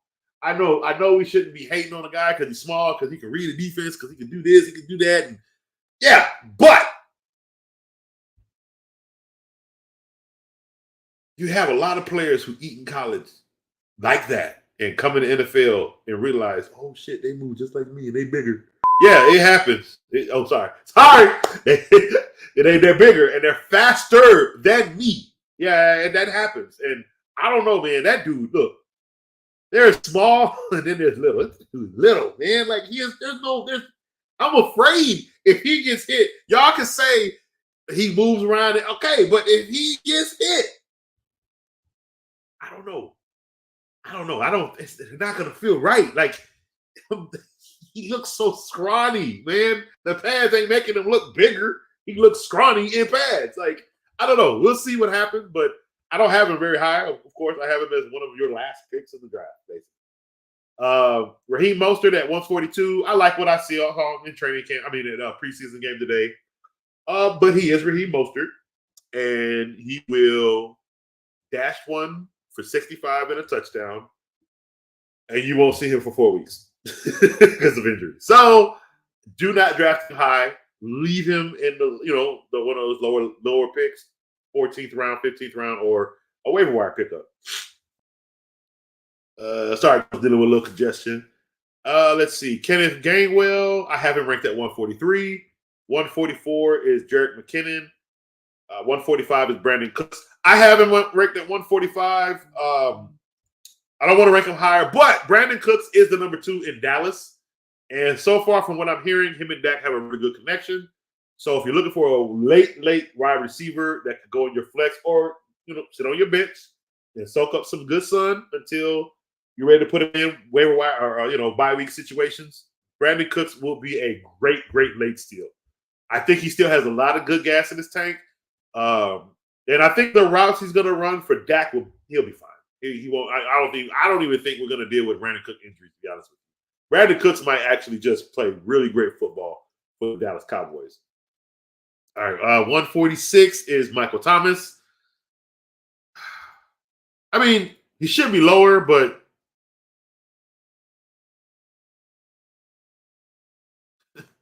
I don't know. Everything lower than him is pretty much a waiver wire, so I guess it's fine where it's at. 147 is Rondale Moore. 148, we have Rashid Shaheed. 149, Alec Pierce. 150, Romeo Dobbs. Again, Romeo Dobbs late. That's fine, even off the waiver wire. Rondale Robinson is 151. Hunter Renfrow, 152.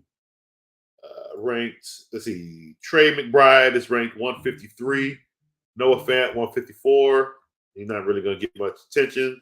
155 is Hunter Henry. Jelani Woods is 156. Irv Smith Jr., 157.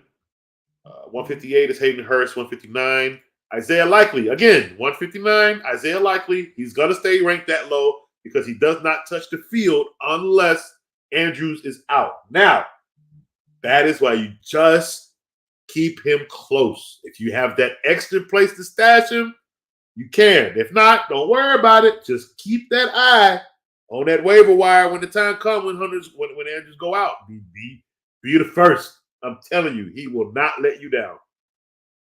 All right, Jimmy Garoppolo, 160. Okay, you can get Jimmy Garoppolo with your last pick. That's why he's right there. Trey Lance. Well, Trey Lance, of course, now has to move because we now know who the starting quarterback is. So Trey Lance is moving to 167 since he is now the backup to Brock Purdy. And Brock Purdy is actually moving up to 161 because he's not a starting quarterback. So I hope it works out. I hope you guys are not just feeding off of a 8-game winning of teams with no tape. No, Gallup isn't the number 3. I actually think Gallup is now a rotational piece. With another, I think there's another receiver that's taking the 3rd spot. I think the Gallup actually moved down to a rotational piece. No, I'm not. Dave, you know me. I'm with you on Trey. I have to move him down because, I mean, he lost his job. I can't. I don't want him to. I felt he should be the guy. Oh yeah, he's rotational, Dave. From what the fantasy experts have on Channel 87, like they have again between target share. Yeah, he's a rotational wide receiver. He's not starting. Again, if he's not the number 2, I don't think Dallas runs 3 wide receivers on the field majority of the time. So he will be a rotational 3 because of the young guy that's the 3-2. So again, if they run a 4-receiver spread, you'll see both of them, the young cat and Gallup, on the field with Cooks and CD. So yeah, he's a rotational 3. Again, guys, I'm telling you, go to Channel 87 on Sirius XM Radio. Tune in from 6 a.m. all the way till you go to bed. I listen to everybody on every one of those channels. They know what they're talking about. All right. So look, Brock Purdy is the guy. So again, I hope it's not an 8-game lie. That's all I'm saying. Like, I hope when teams have tape on him now because of that 8-game sample that he gave everybody, I hope his game goes to another level where the 8-game sample will not hinder him when these defenses come for what he cannot do. Because now, 49ers, you're going to put yourself in a problem when he can't show out like he did in those 8 games. That's all. I'm not saying he's going to be bad. I don't know what he's going to be. That was a rookie season. He came in as the 3rd behind 2 injuries. Yes, he had a great 8-game stretch. I know that. An 8-game stretch with no tape on him. That's all I'm saying. Pay attention to that. They have tape on him now. And if he can push past that, then yes, they made the right choice making him the starting quarterback. If that tape show differently, I'm telling you, some people losing their jobs with this situation. I'm telling you, because what the media is going to do, the minute Brock Purdy has 4 games that are horrible, like out of a 5-game stretch, I don't know. The media will burn him. They will burn him and act like Trey Lance was the victim the whole time, which will suck because it's neither one of their faults that the staff over there ain't making the right choice. It should have been Trey. It should be Trey Lance, period. And then Brock Purdy if Trey didn't work. That's how I look at it. But they're the bosses. I don't get paid to do this stuff. So with that being said, Brock Purdy does move up to 161, and Trey Lance does move down to 167. And it's funny too because I still think Brock Purdy will get touchdowns vultured. Because don't be surprised if you see Trey Lance on the red zone. Don't be surprised if he uses both his quarterbacks in games. Don't be surprised. So, yeah, that actually hurts. That's why I'm not moving either one of them up because that means both of them will have touchdown votes. Whether who's the starter, who's the backup, you're not going to do that with Trey. But if Trey's the backup and you have him, yes, you will take out CJ or you would take out Brock Purdy and you would throw Trey Lance on that goal line. Why? Because he can run that bitch in. He can run it in. All right. 160, where we at? 162, we have CJ Stroud. 163, we have Mac Jones. 164 is Ryan Tannehill, as we discussed earlier. 165 is Desmond Ridder. 166 is Sam Howell. 167 is Trey Lance. 168 is Baker Mayfield. And 169 is Will Levis. 170 is Jacoby Brissett. Those are basically all your rookie and backup quarterbacks. So those are basically they're all either going to be on your backup or on the waiver wire. All right, now moving on to the rest of the people who I feel are going to be waiver wire picks. And I'll tell you who to stay away from and who to look at based on their waiver wire status. Curtis Samuel should not be a waiver wire, though. Curtis Samuel should be on your team. I still have him at 171. I'm not moving him up because he's going to fight for targets. But he should still be on your team. Chase Claypool at 172 should be on the waiver wire. John Mechie from Houston. I would. You know what? Depending on how your draft goes and if you like what you see, I haven't seen much. So I'm going to be honest. I haven't seen much out of this wide receiver. So if you've seen what you like, do what you do in that role. If you think he's a waiver wire, look at and keep him there. Keep your eye on him. Do that. If you think he's the last pick, take you do that. Coach personally hasn't seen enough out of him, so I can't speak on him until I see what I need to see. All right, 174 is MVS with KC. You can pick him up because he's going to be a target for Mahomes. I just don't think he's going to get more than four targets, if that makes sense. So that's why I don't have him drafted very high. But you can draft him if you feel comfortable. I don't look at him as an undraftable player. Darius Slayton. He scares me. If you got the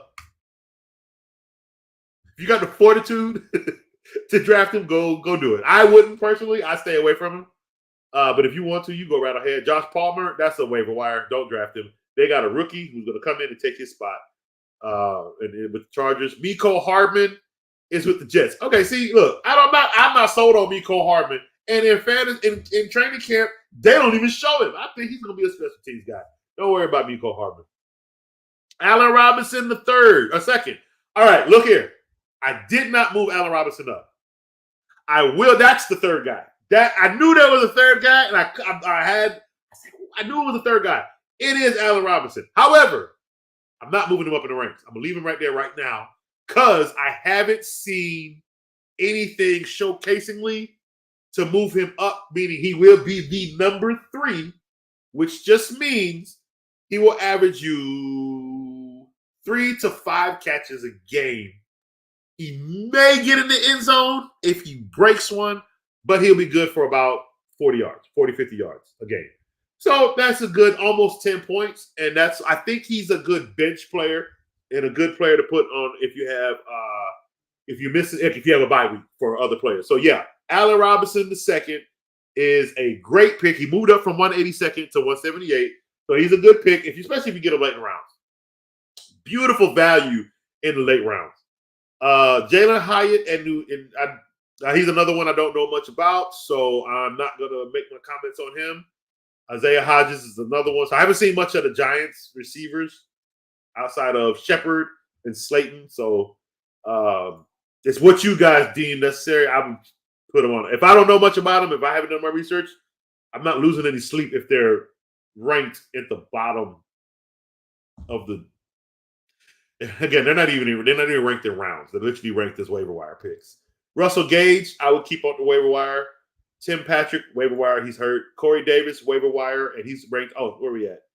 Isaiah Hodges, 180th. Ranked at 180. Devontae Parker, he's 181.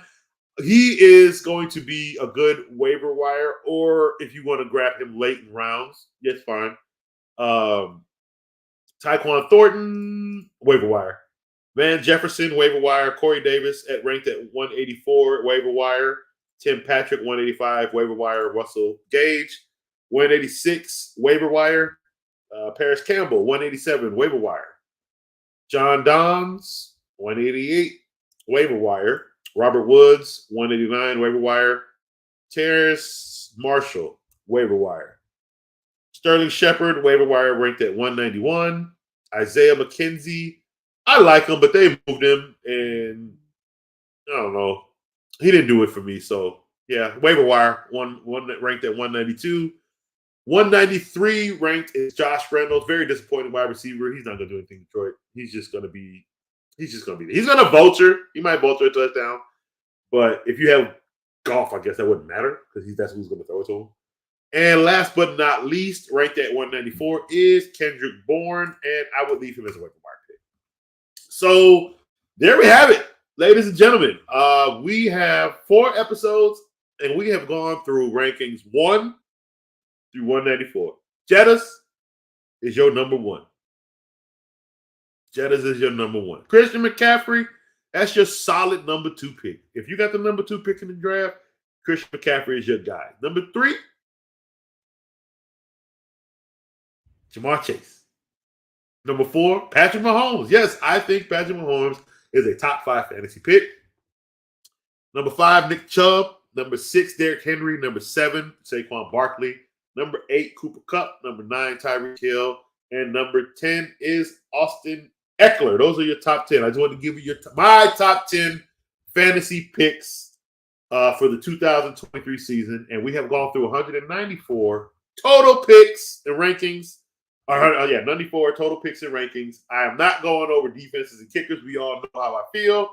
Grab them craps with your last 2 picks and don't fight about who the best defense is. You need a defense that's putting up points. They're getting sacked. They're getting turnovers. And they're playing against the Arizona Cardinals every week. Whoever they're playing, I don't care. Whoever is playing against the Cardinals, that's the defense you need every week. Fight over it in the goddamn waiver wire, guys. Okay, do not cheat yourself. I'm telling you, those Arizona Cardinals are going to be doo-doo. There's nothing. No production is coming from there at all. Only person that will have production too, it'll be Kyler Murray when he throws touchdowns, and it'll be Connor. Okay, but his production I don't think is going to be that great. Connor hasn't had production since the year after his when he came back from having cancer. Like that was his great year with Pittsburgh. I had him too. Actually, I had him and Nick Chubb. Yeah, I won't fancy that year. Yeah, I had Connor and Nick Chubb. Ooh-wee. So I don't. Connor hasn't had great production really since then. Okay, so I don't really see that changing. All right, but hey, ladies and gentlemen, this is Coach talking fantasy football with you guys. This is a wonderful, wonderful show. I thought I gave out some great information for you guys. Again, if you need to reach Coach personally and you want to ask Coach fantasy questions personally, you can reach out to me on Instagram at OTF Podcast MIA. That's on our X instead of Instagram. Sorry, on X and Instagram. Sorry, it's on both. It'll be OTF Podcast MIA. That is my handle. So you can DM me and ask me anything you need to ask me about fantasy, and I will get back to you with those questions. And if you are a member, and if you're subscribed, and you are in the chat, you need to be in the NFL chat. That is where you need to ask me all of your fantasy questions in the NFL chat. And if deemed by the gurus of R2L, hey, Coach does more of his business in the R2L chat. That's the one you guys want to be in. That R2L chat. We're all the top dogs. Tomo, Dave, Darnell, Vaughn, Joe himself, me, Carl. Okay, we got some Terry. Okay, Jerry. We got some dogs in there that know their sports. Okay. Hashtag Silence Mark 2023. Okay, we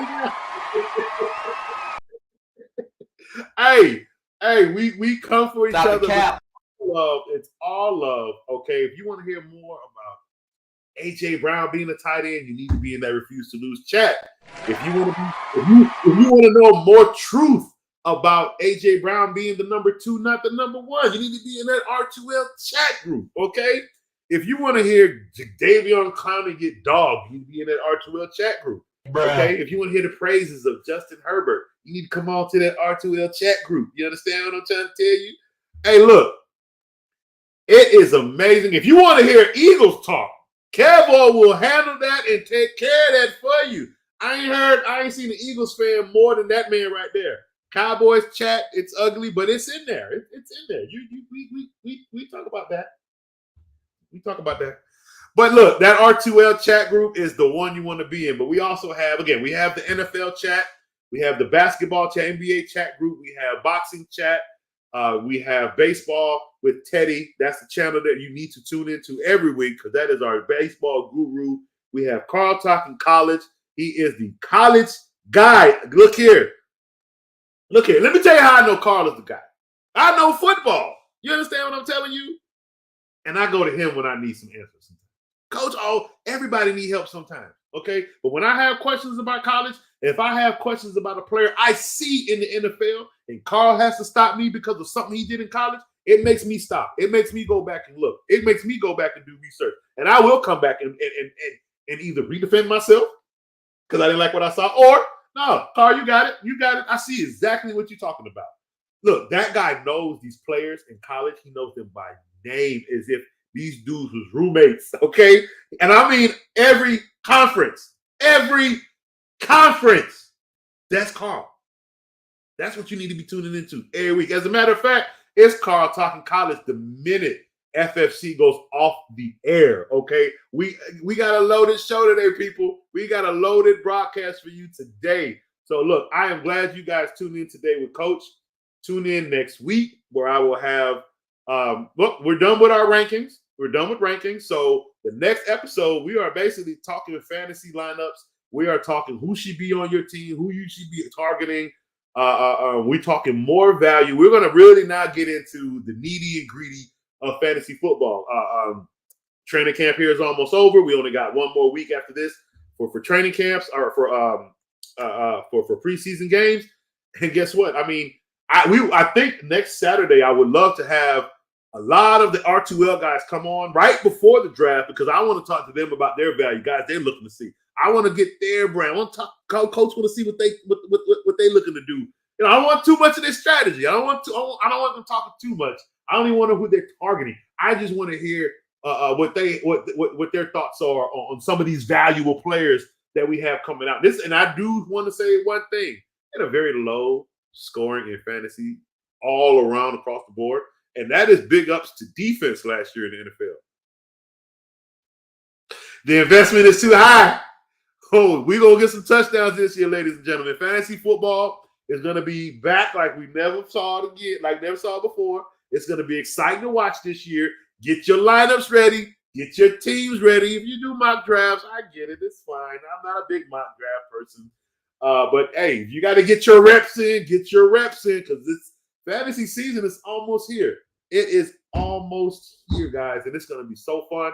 Be here with Coach every week because I'm going to take you through the pain and the glory every single week with all these players. Tune in to my Instagram because I will be posting my predictions for all 32 teams as well. My schedule predictions as I do every year. Baltimore, y'all got 12 wins, I think. But you're going to have to compete with Pittsburgh because I still got them winning a good 12. Hey, that AFC North, it's a juggernaut this year. Yes, even the Browns. I got them winning 10. Like that look, that's gonna be a juggernaut division. We thought it was the AFC West last year. They all turned out to be booty except for the Chiefs. But I think the AFC North this year, we're gonna get some good football, guys. Good football. So hey, look, Coach loves you. I'm glad you guys tuned in this week for this first live episode. I can't wait to do more. And tune in for what we got coming next, guys. You all have a great day. Coach is out.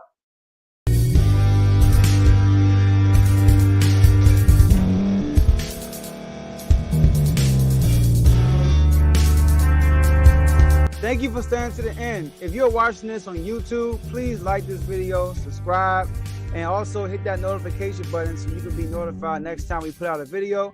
If you're listening on any podcast platform, subscribe and hit that notification button, y'all, so you can be notified we put out another podcast audio.